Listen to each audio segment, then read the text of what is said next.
Reddit.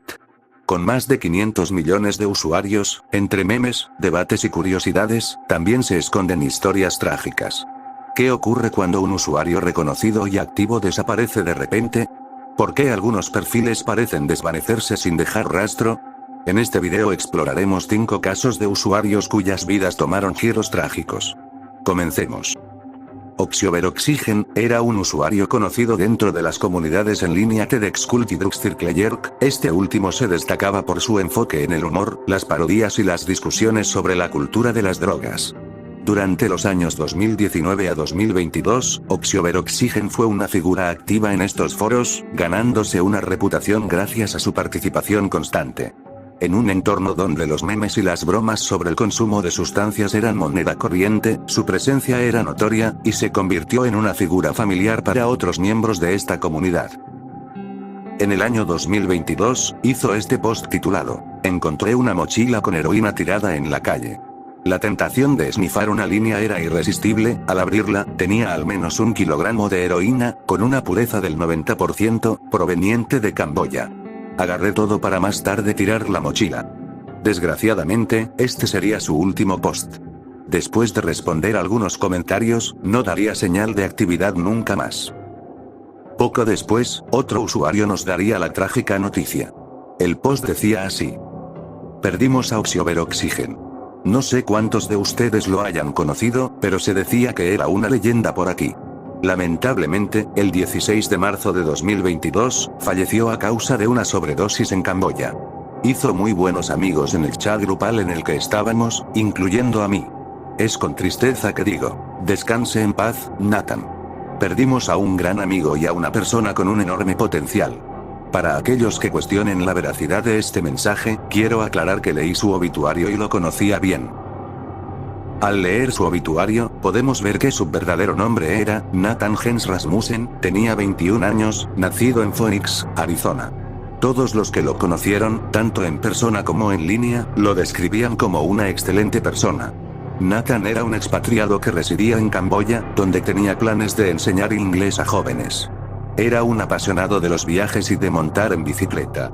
Lamentablemente, a los 16 años, las drogas se convirtieron en un problema grave en su vida, perdió el interés en muchas de sus actividades favoritas. Desafortunadamente, el 16 de marzo de 2022, la policía encontró a Nathan sin vida en su apartamento debido a una sobredosis de heroína. Ahora vamos con los casos más fuertes. Cómo pasar de ser el usuario más querido al más odiado, e incluso salir en las noticias. Carl era un usuario que se unió el 9 de noviembre de 2006.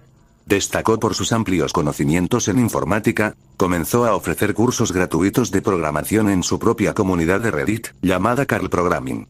Con el tiempo, se expandió creando un canal en YouTube y hasta su propio sitio web. Carl era un excelente maestro. Explicaba conceptos complejos de programación de una manera simple y desde lo más básico, lo que le permitió ganarse el aprecio y respaldo de los usuarios de Reddit. Muchos de ellos le agradecían constantemente su contribución a la comunidad, llegando incluso a apoyarlo con donaciones. Poco a poco, Carl se convirtió en una especie de celebridad y un usuario muy querido durante los primeros años de Reddit.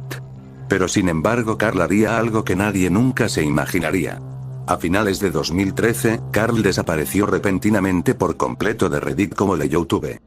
En noviembre de 2013, las cosas comenzaron a ponerse turbias. Carl desapareció. Su cuenta de YouTube, su sitio web y su cuenta de Reddit quedaron en silencio, lo cual resultó extraño para sus seguidores. Carl era un usuario activo diariamente, ¿por qué habría de desaparecer sin previo aviso? Sus seguidores comenzaron a comentar en sus publicaciones recientes, preguntando cuándo volvería y si todo estaba bien. Después de un tiempo, las personas se dieron por vencidas y asumieron que estaba enfermo o tomándose un descanso de Internet. Estas suposiciones se alejaban de la realidad. En Alabama, el FBI recibió material ilegal que mostraba a un niño de 9 años siendo sodomizado. Como este niño era menor de edad, el FBI trabajó arduamente y logró localizarlo en menos de una semana. El niño había estado cautivo durante varios meses, mientras 2 hombres lo capturaban y grababan todo. El niño era el hijo de Carl. Esto podría parecer una respuesta lógica. Carl se tomó un descanso debido a la tortura que sufrió su hijo. Si pensaste eso, no estás completamente equivocado. Sin embargo, Carl no se tomó un descanso porque su hijo había sido torturado. Se lo tomó para torturar a su propio hijo. El niño estuvo secuestrado durante casi 2 años. Carl era un severo agresor infantil y obligó a su hijo de 9 años a participar en todas estas actividades atroces. Tanto él como su pareja fueron arrestados. Cuando la noticia se dio a conocer, uno de los miembros de Reddit publicó un enlace a un artículo que explicaba todo en detalle. Los seguidores de Carl, que desconocían su vida detrás de las pantallas, no podían creer que este hombre aparentemente útil, que les enseñaba a programar, pudiera hacer algo así, y menos aún a su propio hijo. La reputación de Carl quedó arruinada. Sus redes sociales pasaron de recibir comentarios de agradecimiento a comentarios llenos de odio. Carl enfrentaba más de 18 cargos y tenía programada una comparecencia en la corte el 21 de noviembre. Sin embargo, el 3 de noviembre, Carl fue encontrado sin vida en su celda en la cárcel del condado de Clay. Se quitó la vida colgándose del techo. La noticia ocupó titulares al día siguiente en numerosos periódicos locales.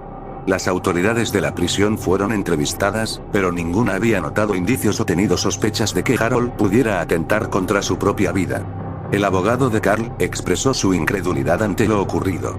Según él, la noticia fue un completo shock, ya que durante su último encuentro con Harold, este se mostraba de buen ánimo y decidido a seguir luchando en el caso. Con este trágico giro, el caso quedó ahí y cayó en el olvido. Aokiemon era un usuario común como cualquiera de nosotros, no tenía mucha notoriedad.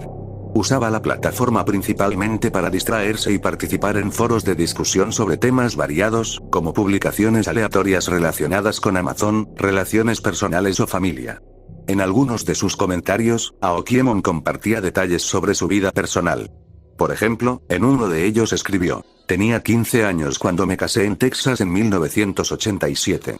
Mis padres tuvieron que firmar un formulario, no estaba embarazada, sigo casada con el mismo hombre y hemos tenido 7 hijos. No dejaré que mi hija se case joven, pero a nosotros nos funcionó. En ese entonces vivía en Oklahoma podría haberme casado si hubiera estado embarazada. Gracias a este testimonio, sabemos que era madre de 7 hijos, se casó muy joven y vivía en Oklahoma. Sin embargo, en 2015 desaparecería. Ese mismo año sucedería la peor masacre en Oklahoma hasta esa fecha. La masacre de la familia Bieber. En este trágico suceso, 5 personas perdieron la vida de manera brutal, los padres de la familia y 3 de sus hijos. Vamos al 22 de julio de 2015. Alrededor de las 11:30 de la noche, Daniel Bieber, de 12 años, realizó una llamada al 911. Con esa acción desesperada, logró salvar la vida de 2 de sus hermanas. Autumn, de tan solo 2 años, y Crystal, de 13. En la llamada, Daniel explicó con voz aterrada, que sus hermanos mayores estaban atacando a su familia. Mientras hablaba, se escuchaban gritos desgarradores y la voz de un hombre en el fondo. La llamada se cortó de manera repentina. Ante esto, los operadores rastrearon la dirección del número telefónico y enviaron ayuda. Air 911. Broken Air 911. Hello? Hello. Hi, where are you at? Broken Arrow, Oklahoma 7411. What address? 709 Magnolia Court. Okay. Are you the only one there? No, my brother's attacking my family. Your dad is attacking your family? No, my brother.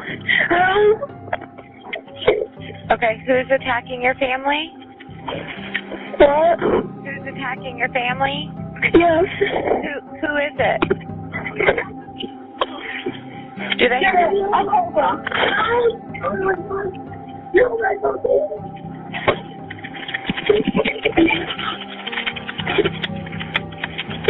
Are you there? Hello? Hi, what's going on there? What's going on there? Hello? Hello? Robert Davis Bieber, de 18 años, y Michael John Bieber, de 16, habían decidido llevar a cabo el macabro plan que venían planeando desde hacía mucho tiempo: asesinar a toda su familia. Cuando escucharon la llegada de la policía, Robert y Michael huyeron por la puerta trasera. Mientras, los oficiales se encontraron con una de las escenas más sanguinarias que jamás habían presenciado. Encontraron rastros de sangre en el porche de la casa. Al tocar la puerta, escucharon una débil voz pidiendo ayuda. Sin dudarlo, forzaron la entrada y descubrieron a Crystal Viver, de 13 años, gravemente herida y desangrándose por múltiples puñaladas en el cuello. Tras sacarla rápidamente del lugar para brindarle asistencia médica, los oficiales encontraron el cuerpo sin vida de Daniel Viver, de 12 años, quien había realizado la llamada de auxilio. También hallaron a David Viver, padre de 54 años. April Viver, madre de 45 años. Christopher Viver, de 10 años. Y Victoria Viver, de 5 años, todos muertos. Sin embargo, la pequeña Autumn Viver, de solo 2 años, se encontraba viva e ilesa. Según las investigaciones posteriores, uno de los hermanos responsables de la masacre habría atraído a las víctimas a un cuarto, fingiendo estar bajo ataque para luego llevar a cabo el crimen. A pesar de las graves heridas sufridas, Crystal logró sobrevivir al ataque y con el tiempo, reveló que 2 de sus propios hermanos fueron los responsables de la brutal matanza. En su relato, Crystal describió cómo fue engañada y llevada a una recámara, donde sus hermanos le cortaron el cuello y la apuñalaron en el estómago y los brazos. Afortunadamente, logró sobrevivir gracias a una cirugía de emergencia en un hospital cercano, donde su condición fue catalogada como grave pero estable. Su testimonio fue crucial para reconstruir los detalles del ataque. La madre, April, se llevó la peor parte, con 48 puñaladas en la cabeza, torso, brazos y manos. Parecía como si sus hijos hubieran liberado toda su rabia y frustración sobre ella. El padre y los otros hermanos recibieron alrededor de 25 puñaladas. Robert y Michael fueron encontrados y arrestados, aproximadamente una hora después del ataque, alrededor de las 12:30 p.m., cerca del domicilio. Robert estaba escondido en un arbusto, mientras que Michael fue encontrado armado con un cuchillo. Tras la tragedia, los niños sobrevivientes fueron puestos bajo custodia del Estado, mientras que en el lugar del crimen la policía descubrió varios cuchillos, hachas y otras armas blancas, además de equipo de protección que los atacantes habían utilizado durante el crimen. Los vecinos dijeron que los padres de los hermanos Viver educaban a sus hijos en casa y los mantenían alejados de la interacción con otros niños o con los vecinos. El estilo de vida de la familia era tan discreto que algunos vecinos solo supieron los nombres completos de todos los miembros cuando el forense los reveló. Además, los vecinos reportaron comportamientos extraños y perturbadores por parte de Robert y Michael. La madre, April, solía encerrarse en su habitación, mientras que los niños se cuidaban solos. Su alimentación era sumamente limitada, sobrevivían comiendo fideos instantáneos y mantequilla de maní, lo que reflejaba aún más el aislamiento de la familia. Los abogados defensores afirmaron que David Viver, el padre, era físicamente y verbalmente abusivo con sus hijos, según el testimonio de Crystal, una de las hijas. Robert, por su parte, confirmó que tanto él como sus hermanos sufrían abuso por parte de sus padres. Dijo que sus padres solían hablar de las personas que odiaban y mencionaban el Armagedón bíblico como una retribución por todo lo que odiaban del mundo. Robert confesó haber cometido el familicidio y aseguró que él y su hermano planearon el acto durante mucho tiempo, comprando todo lo necesario por internet gracias a que uno de ellos trabajaba en un call center. Su intención era llevar a cabo una matanza fuera de su familia, buscando rivalizar e incluso superar las masacres de la escuela secundaria Columbine en 1999 y el tiroteo en el cine de Aurora en 2012. Robert luego confesó que él y su hermano planeaban desmembrar los cuerpos de su familia, meterlos en contenedores y esconderlos en el ático de su casa. También planeaban robar el auto familiar, disparar y matar a 5 personas aleatorias en varios lugares y, finalmente, alcanzar una cifra de al menos 50 víctimas. Robert reveló que admiraba a los asesinos en serie y deseaba atacar en lugares fuera de Oklahoma, con la meta de conseguir un número de víctimas de hasta 500 personas o más. Además, mencionó su plan de hacer 2 vídeos. Uno mostrando los cuerpos, que solo verían la policía y los fiscales, y otro sin los cuerpos, que sería publicado en línea. Ambos recibieron prisión de por vida. Jason Ingel, o su verdadero nombre, Jason Worley, eliminó su cuenta principal porque su post apareció en las noticias.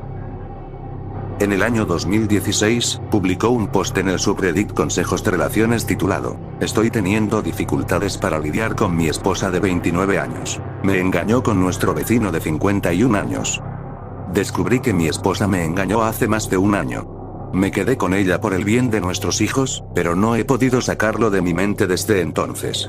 Han pasado 476 días desde que la confronté al respecto. ¿Cómo lo sé? Porque cada vez que me encuentro pensando en ello, me digo, solo han pasado X días, tal vez mañana ya no pienses en esto.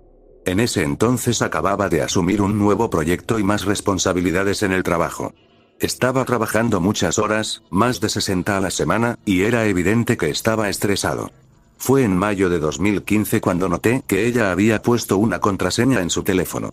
Al confrontarla, me dijo que era porque estaba planeando mi regalo del Día del Padre y no quería arruinar la sorpresa.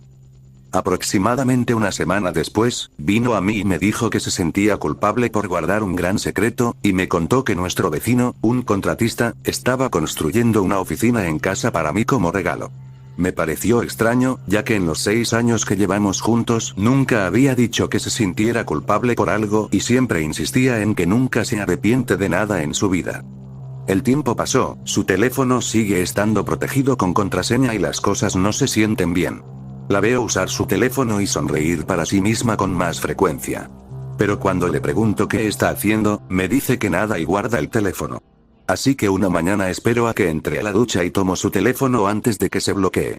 Reviso sus mensajes y encuentro que le ha escrito al vecino: estoy toda cubierta de glaseado, ¿quieres lamerlo?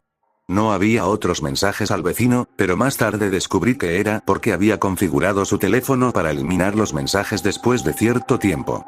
Me sentí incómodo con eso, pero sabía que tenía un sentido del humor pervertido y pensé que nunca haría algo para lastimarme. Pasa más tiempo, y el vecino comienza a pasar más y más tiempo en nuestra casa, pero la oficina se está completando cada vez más lento. No puedo evitar preocuparme de que algo no esté bien, así que empiezo a revisar su ubicación usando Google Timeline. Es en este punto cuando me doy cuenta de que hay grandes huecos en su historial de GPS porque estaba apagando la ubicación de su teléfono. Avanzamos a julio, y para este punto la paranoia me está volviendo loco, así que le digo que necesito instalar un nuevo antivirus en su teléfono. Mientras lo tiene desbloqueado para mí, instalo un software antirrobo para poder encender el GPS de forma remota, y configuro el respaldo y restauración de mensajes de AT&T para poder leer todos sus mensajes de texto desde mi computadora. Al día siguiente, mi madre pide pasar tiempo con mis 2 hijos, así que mi esposa los lleva con ella y aprovecha el día para sí misma. Yo, desde el trabajo, observo las actividades de mi esposa mientras intenta pasar el día encontrándose con el vecino, pero no lo logra porque él está ocupado en otro sitio de trabajo. Esa noche recuperamos a los niños de la casa de mi madre y salimos a cenar con el vecino, su novia y su hijo. Mi esposa y su novia están pasándola bien, bebiendo, riendo y bromeando. La novia del vecino menciona que le gustaría ver Magic Mike, y yo sugiero que es una buena idea y me ofrezco a cuidar a los niños para que mi esposa y ella puedan ir al cine. Así que ellas se van al cine, y el vecino y yo volvemos a mi casa para que los niños puedan jugar videojuegos juntos. Los niños están en la habitación de mi hijo jugando videojuegos, y el vecino está sentado frente a mí en el otro sofá. Es en ese momento cuando mi esposa comienza a enviarle mensajes de texto al vecino.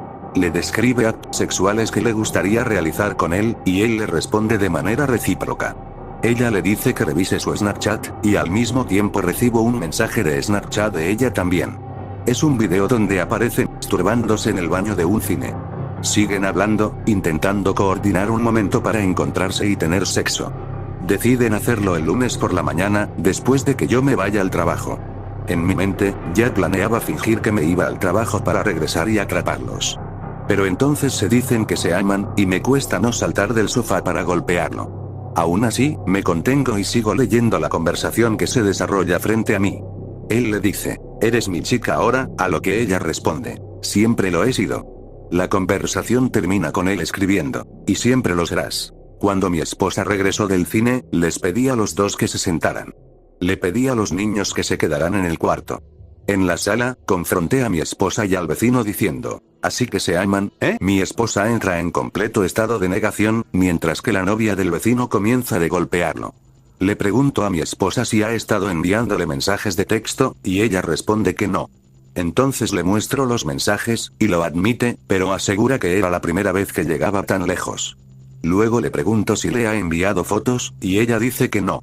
Le enseño la foto, y nuevamente lo admite, pero insiste en que fue la primera vez.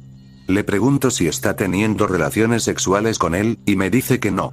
Como no los atrapé en el acto, no tenía pruebas para demostrar lo contrario, así que esa parte quedó sin resolver. Le digo que voy a dejarla, y ella me amenaza diciendo que se asegurará de que nunca vuelva a ver a mis hijos si lo hago. Me advierte que planea usar el hecho de que intenté suicidarme en la preparatoria para argumentar que no soy capaz de cuidar a los niños. Después, dice que todo esto es mi culpa, que estaba demasiado ocupado con el trabajo y el estrés, y que ella solo quería a alguien con quien pudiera hablar. Finalmente, me da un ultimátum. Dice que debo decidir lo que voy a hacer, o ella tomará la decisión por mí. La novia del vecino interviene para defenderlos, argumentando que no pudo haber sido algo serio porque no estaban teniendo relaciones sexuales, y que mi esposa y yo somos demasiado perfectos como pareja como para dejar que esto nos separe. Los vecinos se van a su casa, y mi esposa y yo pasamos el resto de la noche discutiendo sobre lo que vamos a hacer. Nos vamos a dormir separados, sin haber llegado a una solución. Durante el fin de semana, seguimos discutiendo y debatiendo sobre el tema, hasta que finalmente acordamos separarnos temporalmente para reflexionar sobre lo que realmente queremos. Yo me quedaría en la casa, y ella se llevaría a los niños para irse a la casa de su madre. Ese lunes fui a trabajar y en medio de una reunión con mis jefes, recibí un mensaje de texto de ella. Me decía que ya les había explicado la situación a nuestros hijos, pero que estaban molestos y que yo también debía hablar con ellos. Cuando llegué a casa, encontré a mis hijos llorando. Ella les había dicho que mamá tenía que mudarse porque papá estaba enojado con ella. Cuando mi hijo dijo que quería quedarse conmigo, ella le respondió que no podía. Entonces mi hijo dedujo que, si mamá tenía que irse porque yo estaba enojado con ella, y él también tenía que irse, eso significaba que yo también estaba enojado con él. Mi hija lloraba porque su hermano lo hacía. No creo que ella fuera lo suficientemente mayor para entender lo que estaba pasando. En ese momento me di cuenta de que, si la dejaba, iba a arrastrar a los niños por un infierno. Así que me tragué mis sentimientos y le rogué que se quedara. Ella aceptó, pero insistió en que debía disculparme con el vecino, ya que íbamos a seguir relacionándonos con ellos porque nuestros hijos y él son buenos amigos. Lo odié, pero lo hice de todos modos. Seguimos pasando tiempo con ellos de vez en cuando, asistiendo a fiestas de cumpleaños y reuniones por las fiestas. Pero haría cualquier cosa por mis hijos, así que me comporto de manera civilizada cada vez. Las cosas se calmaron por un tiempo, pero yo seguía pensando en ello constantemente. Me preocupaba cómo evitar hacerla tan infeliz que volviera a engañarme. Entonces, casi un año después del incidente original, cerca del Día del Padre nuevamente, ella le envió fotos a él otra vez. Dijo que fue un accidente, que quería enviármelas a mí en su lugar. No le creí del todo, pero seguí adelante de todos modos. Las cosas han estado tranquilas en ese aspecto durante unos 4 meses, pero sigo pensando en ello constantemente. Esto va a sonar estúpido, pero siento que tengo una parte del cerebro que no puedo apagar, que siempre está pensando. Antes usaba eso para resolver problemas de programación, y eso me hacía muy bueno en mi trabajo. Pero desde el incidente, lo único que piensa es en ella y en él, y en si hice lo correcto. Mi desempeño en el trabajo ha empeorado y siento que no he dormido en meses. Tengo miedo de que, después de tanto tiempo y el hecho de que le rogué que volviera, decir ahora que quiero divorciarme solo la haría más vengativa hacia mis hijos y hacia mí. Siento que me he metido tan profundo en un agujero que nunca podré salir. No he hablado realmente con nadie sobre esto. No quise hablar con mi madre porque temí que tratara a mi esposa de manera diferente y no quería que pelearan más de lo que ya lo hacen. Intenté hablar con un amigo, pero su consejo fue que pusiera mi confianza en Dios. Eso no fue de mucha ayuda para mí, ya que soy ateo. Así que no tengo idea de qué hacer con mis sentimientos ni de cómo seguir adelante. La mayoría de los usuarios, al entender la situación de Jason, le recomendaron que se divorciara. Al parecer, tomó el consejo, ya que más tarde compartió esta actualización. En lugar de intentar arreglar algo que ella no quiere solucionar, y habiendo rechazado la terapia en múltiples ocasiones, incluso antes de que ocurriera todo esto, he decidido sacar a mis hijos y a mí de esta situación. Ya tengo programada una reunión con un abogado para la próxima semana. Gracias a todos por ayudarme a comprender lo equivocado que estaba. Los usuarios le comentaron que estaba tomando la mejor decisión posible y le desearon lo mejor tanto a él como a sus hijos. Sin embargo, sería tan solo un día después de que Jason le pidiera el divorcio a su esposa, que ocurriría lo peor. En la mañana del 16 de noviembre de 2016, los operadores del 911 recibirían esta llamada de la ex esposa de Jason. Montgomery County 911, where's your emergency? 203 South Madison Street, In what town? Darlington. Hey, what's going on there? I just stabbed myself and I killed my 2 children. You stabbed yourself and killed your 2 children? Mm-hmm. Okay, and what's your name? Brandy Worley. Brandy what? Worley? Okay. How do you spell your last name? Worley. And where are the children at? In my daughter's room on the floor. In your daughter's room on the floor? Okay. What's your phone number, Brandy? And what caused you to do this today? My husband wanted a divorce and wanted to take my kids. I won't let him have my kids. Okay, and how old are your children? 7 and 3. 10 and 3? 7. 7 and 3? Mm-hmm. Okay. And where did you stab yourself at? In the neck. Okay. Are you bleeding? Yeah, there's blood everywhere. Okay, and where are you at?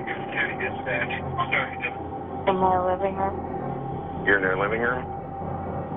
Mm-hmm. Okay, and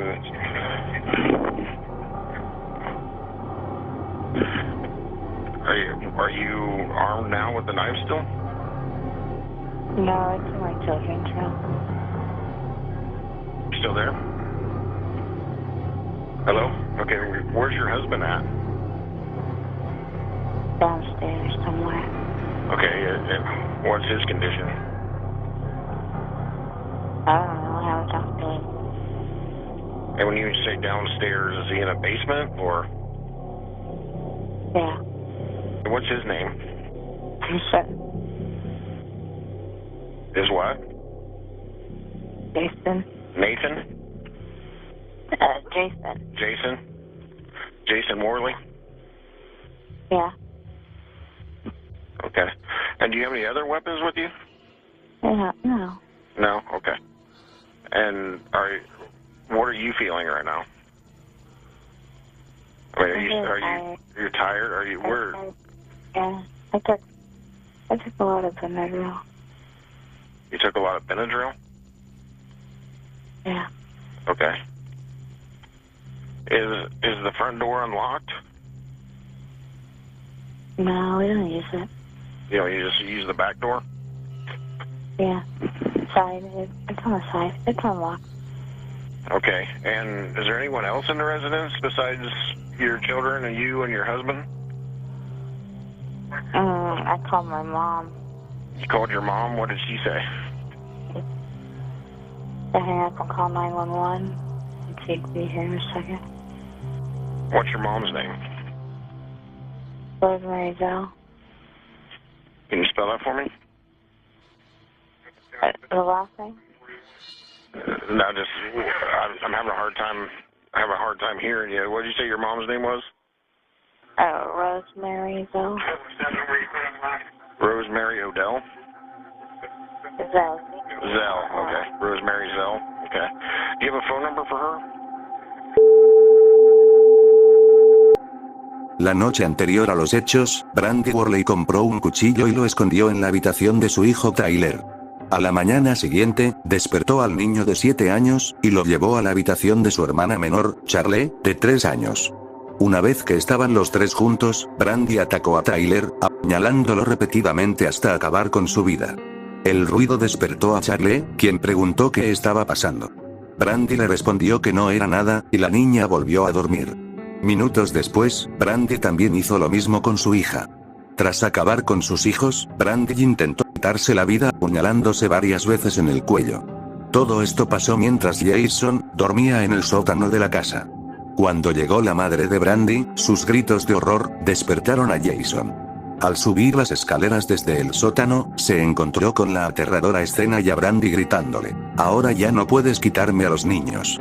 La policía llegó al domicilio poco después y Brandy fue trasladada al hospital debido a las heridas autoinfligidas. Más tarde, fue arrestada y condenada a 120 años de prisión por sus crímenes. Su motivación a cometer tal acto deshumanizado fue porque Jason le había pedido el divorcio y no quería que se quedara con los hijos. Jason expresó su dolor y culpa en una publicación posterior, donde recordó que Brandy le había sugerido dormir en el sofá de la sala esa noche, en lugar de en un colchón inflable en el sótano. Escribió: "No puedo evitar preguntarme si, de haber dormido en el sofá como ella sugirió, en lugar de en el sótano, tal vez podría haber salvado a mis hijos, o al menos haber muerto con ellos. Un padre tiene solo una responsabilidad en esta vida: proteger a sus hijos. Y yo fallé en eso". Tiempo después del infierno por el que pasó Jason, nos haría saber cómo se encontraba. "Estoy mejor y sigo mejorando cada día. Lo primero que notarás es que esta publicación proviene de una cuenta diferente. Eliminé mi antigua cuenta, Jason Ingel, como una reacción impulsiva al ver mis publicaciones aparecer en las noticias. Fue abrumador. Supongo que la primera pregunta sería: ¿cómo estoy? Diría que estoy bien. Hay días malos, por supuesto, pero creo que eso es algo normal. Lo importante, para mí o para cualquiera que esté atravesando algo difícil, es usar el apoyo de amigos, familiares y desarrollar buenas estrategias de afrontamiento. Eso evita que esos días malos te derroten por completo. No voy a mentir, me costó muchísimo llegar hasta donde estoy ahora. Durante un tiempo, me negaba a dormir, por una mezcla de miedo a lo que soñaría y pesadillas sobre esa noche. Intenté recurrir al alcohol para dormir, pero mi familia me amó lo suficiente como para intervenir antes de que ese comportamiento se convirtiera en un hábito dañino y permanente. Pasé por un momento muy oscuro. Fui hospitalizado porque llegué a tener pensamientos de terminar con mi vida, extrañaba demasiado a mis hijos. Pero aprendí algo importante: nunca debes sentir vergüenza por tu salud mental, y no buscar ayuda solo empeorará las cosas. Lo hemos escuchado 1000 veces, pero vale la pena repetirlo. Si tú o alguien que conoces está luchando, busca ayuda de inmediato. Tu vida es demasiado valiosa para desperdiciarla en un momento de debilidad. Esperé demasiado para buscar ayuda, y el precio fue alto. Mi vida se vino abajo. Perdí mi trabajo y me aislé completamente. Pero aquí estoy. Volví a trabajar en diciembre y casi he recuperado mi posición y salario anteriores. Estoy bien. No necesito ayuda ahora, pero esa ayuda inicial fue crucial para llegar hasta aquí. La segunda pregunta sería: ¿qué pienso de la sentencia? Es una pregunta complicada, porque ninguna sentencia traerá de vuelta a mis hijos. Creo que debería haber recibido la pena de muerte. Sí, existe en Indiana. No, no lo creo. Ella quería morir, y después de 9 años de darle todo lo que quería, no iba a darle una cosa más. ¿Creo que la cadena perpetua tendrá algún efecto en ella? Sinceramente, no lo sé. Una cosa que siempre decía mientras la conocí era que vivía su vida sin arrepentimientos. Incluso después de que la descubrí engañándome, seguía diciendo lo mismo: no me arrepiento de nada. Sobre mis exsuegros. Siguen siendo un problema constante. Poco después de todo lo sucedido, cambiaron las cerraduras de la casa que les estaba alquilando, con mis pertenencias aún adentro. Intenté negociar civilmente para recuperar mis cosas, pero al final tuve que involucrar a las autoridades. Todavía es una batalla legal en curso.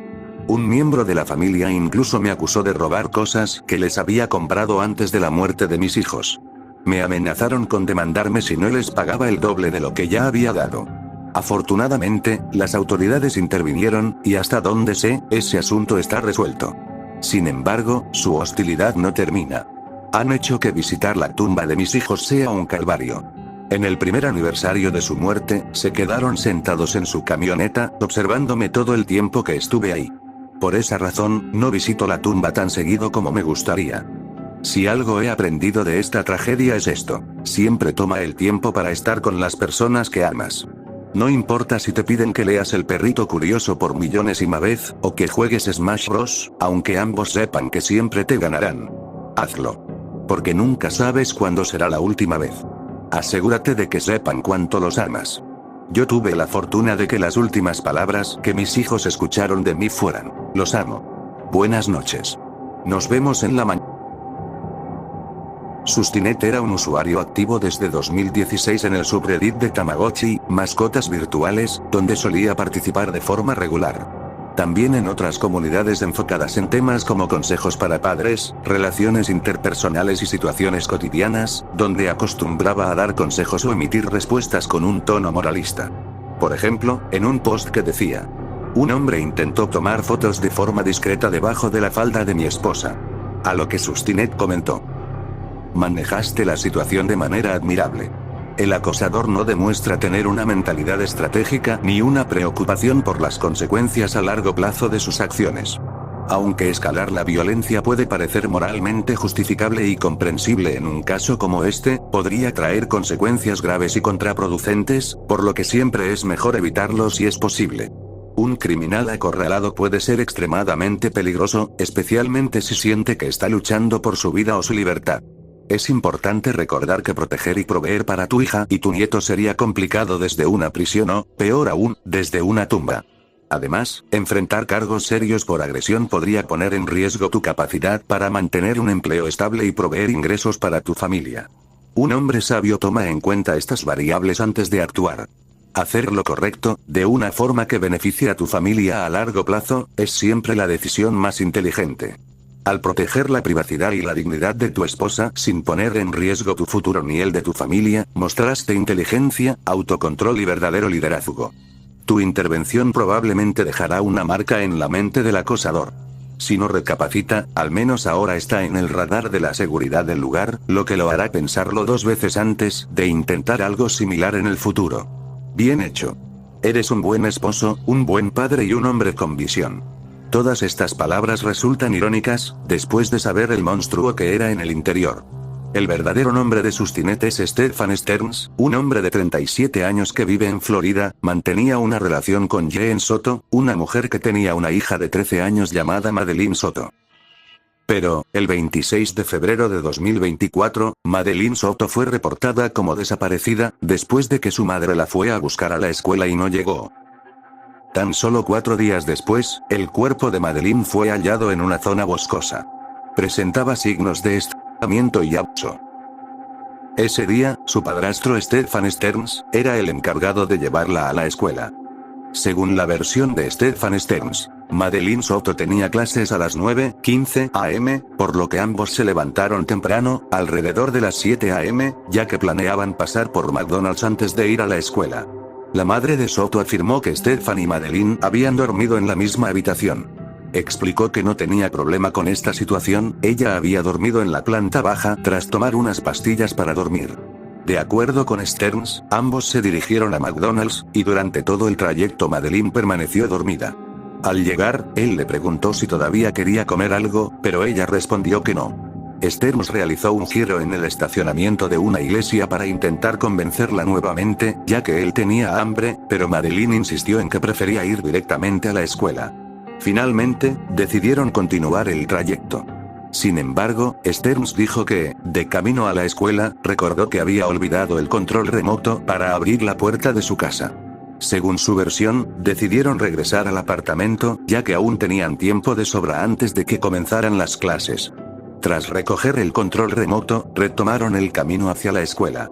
Stearns asegura haber dejado a Madeline cerca de su colegio entre las 8:20 y las 8:40 am, explicando que ella no quería que la dejaran frente al lugar porque le avergonzaba el coche de su padrastro. Después de esto, Stearns afirmó no saber nada más sobre el paradero de Madeline ni tener relación alguna con su desaparición o muerte. Pero las investigaciones revelaron otra historia. Los investigadores encontraron grabaciones de vigilancia, aún no públicas, que mostraban un vehículo similar al de Stearns dirigiéndose hacia el compactador de basura a las 7:35 am. En el video se observa a un hombre, identificado como Stearns, deshaciéndose de varias bolsas de basura, mientras que en el asiento del copiloto, una mujer con un suéter verde aparece desplomada, con la boca entreabierta. Otros vídeos mostraban a la misma mujer, en la misma posición, mientras el vehículo abandonaba el complejo de apartamentos.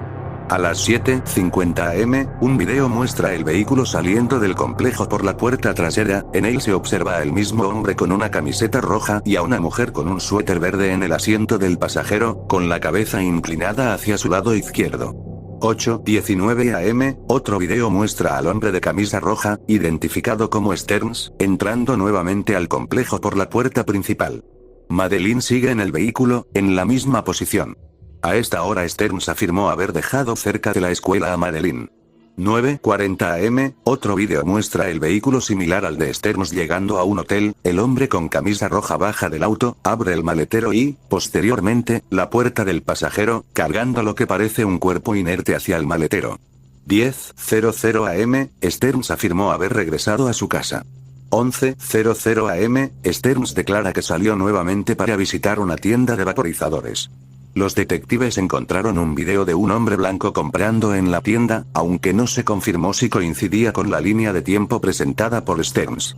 A las 12:45 pm, Stearns aseguró haber salido para hacer diligencias en una zona de cercana, dijo haber visitado una tienda de cómics y varias sucursales más. También mencionó que se dirigía a otro lugar pero no llegó debido a un pinchazo en la llanta. La policía de Kissimmee recibió un aviso de una persona que vio a un hombre, con la descripción de Stearns, cambiando una llanta. Poco después, los oficiales encontraron el cuerpo de Madeleine, vestida con un suéter verde, en un área boscosa cercana.